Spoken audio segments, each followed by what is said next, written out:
बिहार की राजधानी पटना में जमकर बवाल हुआ। वहां नौकरी की मांग कर रहे प्रदर्शनकारियों पर पुलिस ने सख्ती दिखाई। नौकरी की मांग कर रहे लोग पटना के डाक बंगला चौराहे पर जमा हुए और उन्होंने जमकर नारेबाजी की। उन्होंने नीतीश सरकार पर वादा खिलाफी का आरोप लगाया। इसके बाद डाक बंगला चौराहे पर हंगामा बढ़ता गया, जिसके कुछ वीडियो भी सामने आए जिनमें प्रदर्शनकारियों को सड़क से हटाने के लिए उनके साथ जमकर मारपीट की गई।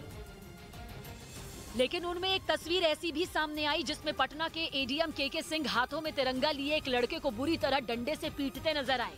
तस्वीरों में देखा कि पहले उन्होंने उस लड़के के बाल पकड़कर उसे सड़क पर घसीटा, फिर उसे डंडे से तब तक मारा जब तक खून बहने नहीं लगा। लेकिन इस मारपीट के दौरान उस लड़के ने तिरंगे को थामे रखा।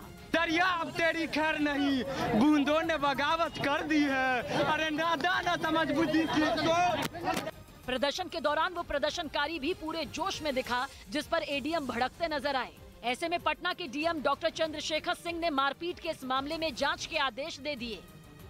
क्योंकि दरभंगा के रहने वाले इस प्रदर्शनकारी की हालत गंभीर बताई गई। उसने 2019 में सीटीईटी की परीक्षा दी थी, लेकिन 3 साल बीत जाने के बावजूद नौकरी नहीं मिलने पर वो सरकार के खिलाफ विरोध कर रहा था। इस तरह की वहां हजारों की संख्या में प्रदर्शनकारी जुटे, जिन्हें सड़क से हटाने के लिए पुलिस ने उन पर पानी की बौछार की।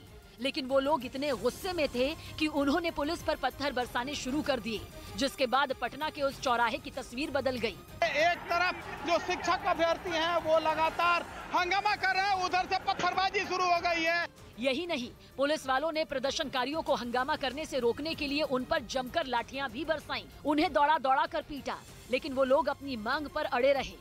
3 साल से हम लोग इंतजार कर रहे हैं 7वां चरण 1 to 8 प्राथमिक बहाली का, जो कि अभी तक नहीं दिया गया है। इससे पहले पुलिस ने नौकरी की मांग कर रहे इन लोगों को बैरिकेडिंग करके रोकने की कोशिश की, लेकिन जब वो प्रदर्शनकारी नहीं माने तो हंगामा बढ़ता चला गया। हालांकि बाद में पुलिस ने प्रदर्शनकारियों को सड़क से हटा दिया और वहां की ट्रैफिक व्यवस्था बहाल कराई।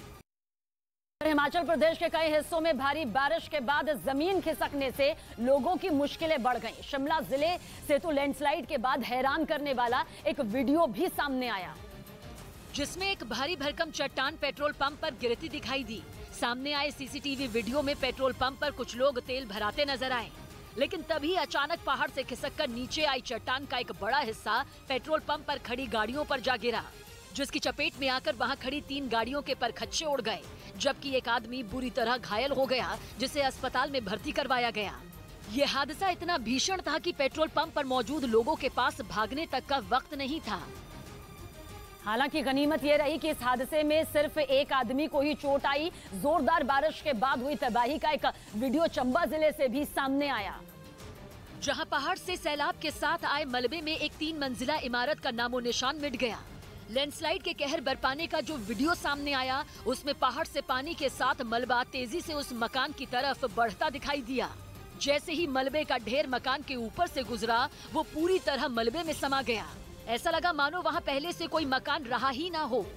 ऐसी ही तस्वीरें मंडी जिले से भी सामने आईं, जहां जमीन खिसकने से सड़क पर इतना मलबा जमा हो गया कि ट्रैफिक ही थम गया, जिसके बाद लोग जान जोखिम में डालकर सड़क पार करते नजर आए।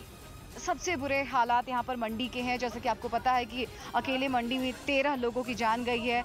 हिमाचल प्रदेश के अलग अलग हिस्सों में रुक रुक कर बारिश की वजह से कई इलाकों में लगातार लैंडस्लाइड की घटनाएं सामने आ रही हैं, जिसे लेकर प्रशासन भी अलर्ट है। लोगों से घरों में रहने की अपील की गई है ताकि किसी भी तरह के नुकसान से बचा जा सके। नक्सलवाद की चपेट में आए इलाकों में 50% की कमी आई। केंद्रीय गृह मंत्री अमित शाह की अगुवाई में नक्सल प्रभावित जिलों की एक बैठक हुई। इस बैठक में बताया गया कि 2010 में देश के 96 जिले नक्सलवाद की चपेट में थे, जो अब 50% कम होकर 46 बचे हैं। यूपी के जौनपुर में प्रशासन ने अवैध निर्माण पर बुलडोजर चलाया और सरकारी जमीन को कब्जे से छुड़ा लिया।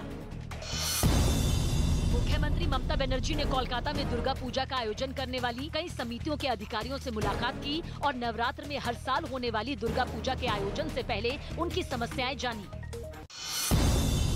महाराष्ट्र के गढ़चिरौली में एक तेंदुए को भगाने का वीडियो सामने आया। बताया गया कि ये तेंदुआ पिछले कई दिनों से जानवरों का शिकार कर चुका था। दिल्ली के पास हरियाणा के गुरुग्राम में एक कार और बस की टक्कर हुई, जिससे 4 लोगों की मौत हो गई। और उधर भारत में त्योहारों का सीजन आते ही रिजर्व बैंक को आर्थिक मोर्चे पर हालात बेहतर होने का अनुमान है। रिजर्व बैंक ने देश की अर्थव्यवस्था का मौजूदा हाल जानने के लिए एक बड़ा सर्वे किया था। रिजर्व बैंक का ये दावा है कि पूरे देश में बाजारों से अच्छे संकेत मिल रहे हैं,